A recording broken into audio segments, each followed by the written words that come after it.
skills communicating with your patient. What you mentioned about why you want to worry for that one patient. Okay, and if someone has experience in doing that surgery, might as well refer to that individual. So without wasting further time, let's proceed with the talk. Okay. Yeah. So time and again in the past few years, we are seeing and reading a lot of this that the litigation cases against doctors are increasing, especially in India. It is, we know in the West, it is quite common. The doctors are rude and the patients are complaining about it. And the media also picks up on one small thing and highlights it further. So, which again demeans the reputation of the doctors. So, what is the root cause of this? So, the root cause of all of this is one important attributing factor, or a bigger factor, is poor communication between the doctors and patients. So, what you see the picture there, I still believe this is the picture in most other government setups.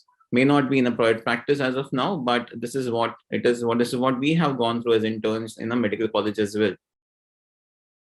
So the talk here, which I'm sharing right now, is on how we build upon this, how we improve upon this good communication. So before that, let us look at, sorry.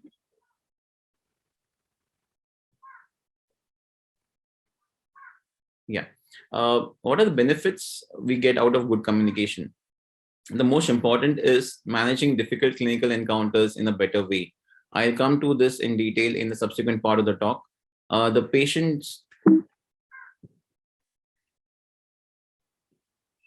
yeah, there's some error there, sorry. So good communication skills are integral for the development of meaningful and trustworthy relationship between the doctor and the patient and the attendant as well. If the trust is not there, no patient is going to allow you to touch their eyes, or for that matter, I'm restricting my talk to mostly ophthalmology. And say, for example, you want to go and intervene and give an interventional injection inside the eye. How does a patient trust you? Okay, so it is first thing which starts is a communication between you and the patient and the family. So when you listen to the patient in a better way, your diagnostic capability also improves because you get those hidden clues from the patient. This decreases your work stress eventually. The patient satisfaction is better, and this increases your own job satisfaction. And all of this finally relates to improvement in your in a better handling of clinical encounters which are difficult in nature. So you handle them in a better way. So as a result, patient's level of satisfaction is improved, which directly implies to better compliance with the treatment. And this impacts positively on the patient's psychology, mental health, tolerance, power, and the quality of care what you provide to the patient. So let's quickly look at what are the components of communication. The three major components of communication are verbal, non-verbal, and paraverbal. Okay, so why verbal skills are extremely important? Say 90% of what we do is around verbal communication, but apart from that, we have the non-verbal and the paraverbal communication as well. Important is the selection of words. A simple statement like "Andhe ka putra andha," what is such a big, we have been learning Mahabharata and watching it as well. It's supposedly said that this is the line which started Mahabharata, which is actually not the correct reason, but people do add in for the spice content, like what a media does right now. Okay, important is the selection of your words, what you utter. Once the words are spoken, it's like a bow and arrow. The arrow which is released cannot be taken back. So what you speak matters, especially for the patient, because sometimes the patient do consider us as gods. It still exists, and they may get hurt with that. Uh, so non-verbal component includes the posture, gesture, facial expressions, the spatial distancing, how you relate to them, your eye contact. Whereas the paraverbal communication part of it is the tone, pitch, the pacing, and the volume of your voice. Every time you cannot be speaking in the same sense to those patients. You have to alter your voice to an extent when there is you are breaking a bad news to them, or sometimes you are happy the treatment outcome is better. That should be dealt with. Um, so this is about the benefits. Now, when you look at the barriers of good communication skills, the most important barrier here is lack of knowledge about the disease or the treatment. So if you are not skilled enough, if you have not attained the maturity to of the disease to speak in front of the patient, you'd never be able to communicate in the better way. So lack of insight, so inadequate knowledge adds to the lack of insight. So you cannot empathize with the patient. The other important factor here, since in a country like India, is a language barrier. People from the west, north try to come and learn in the states of southern India, and language becomes a very important factor there. So that can be overcome by putting extra effort in learning the language. Apart from that, stress, tiredness, and lack of time in an overburdened setting, be it private or a government, we have enough number of patients and we are overworked, as Dr. Rohit Modi also said in his speech. So learning is an art, and it's an active process through which uh, all the information is imbibed, expressed verbally or non-verbally by the patient. This is where the cases of litigations can be reduced if you listen properly.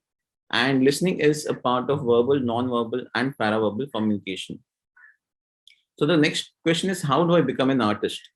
So make the patient and the attendant comfortable. Show interest in what the patient is saying with your mannerisms, body language. So different ways of mannerisms exist, like patting the shoulder, shaking hands with the patient, holding hands, nodding when the patient is speaking, eye contact. Only the in India, especially holding hands or something which you need to be careful, because again that can be taken in a different way. Avoid interrupting the patient when the patient is speaking. Let them complete the statement, then you can reach out to them. Also, while concluding, ask the patient if he or she would like to add something more to the conversation. Start the conversation, introduce yourself. Do not wait for the patient to come and speak to you. This will break the barrier.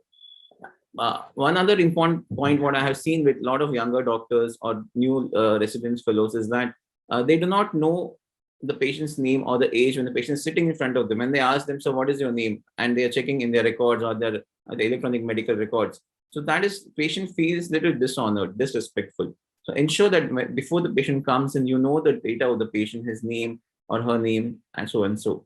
Maintain privacy. Do not allow other patients or your staff as well to come inside when you're examining the patient and speaking to the patient. Involve the patient and attendant in the decision making and explain the details in simple language. This takes time to understand, explain in simple language. We are all trained with medical jargons, but when it comes to patients do not understand. Okay, then what is happening to me? You have retinitis pigmentosa. Patient is not going to understand. You have to explain them you have night blindness which cannot be cured. You have to use light during your entire work in the evening, and so on and so forth. The communication can go on. Uh, Next part of this talk is communication with the attendants and the colleagues and our colleagues. So be formal with the attendants. Do not be informal with them. That may backfire. Appreciate their efforts towards the care they have taken towards their loved ones. Involve them in the discussion and resolve the doubts. It is most of the times it is this attendants who are the ones who come with queries from Google, because the patient is busy in their own treatment, but the attendants are free and they come with a lot of questions. You may have to take time to resolve the doubts. Explain about seeking second opinion if you feel the patient is inquiring a lot and may cause problems in the future. Always give them an option of taking a second opinion for the same condition. Though you may be an expert in that, nothing wrong in getting your ego down and asking them go take a second opinion. This will give you a peace of mind.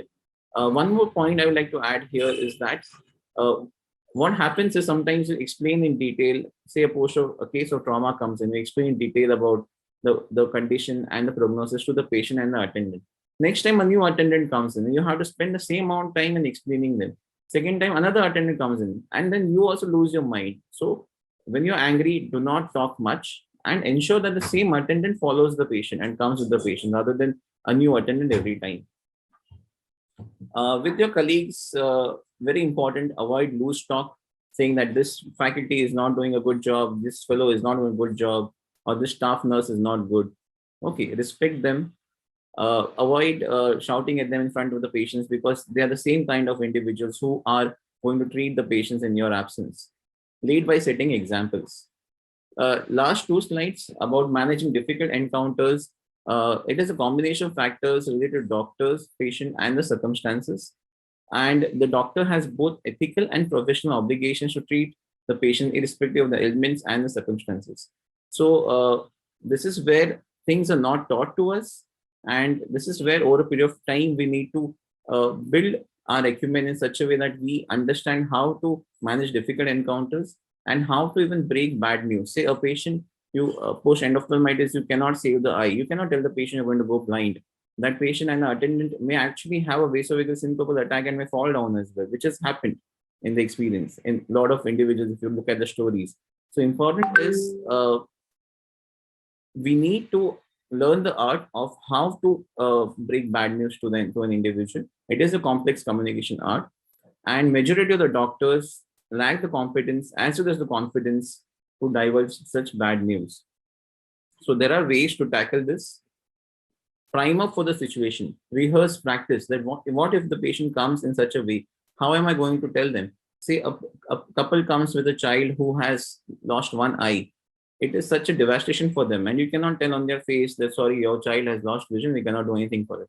But there are different ways to say it. You can take them outside, not in front of the child, explain them that we have tried our best, but certain situations go out of hand.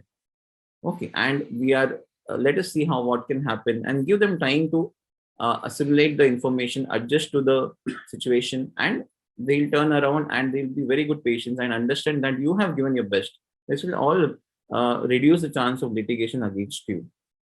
Assess the patient's knowledge and attitude. Assess the patient's desire to get the level of details of information required. And then is the act of actual breaking of bad news, and eventually address the patient's emotions. You have to connect emotionally and empathize with the patient.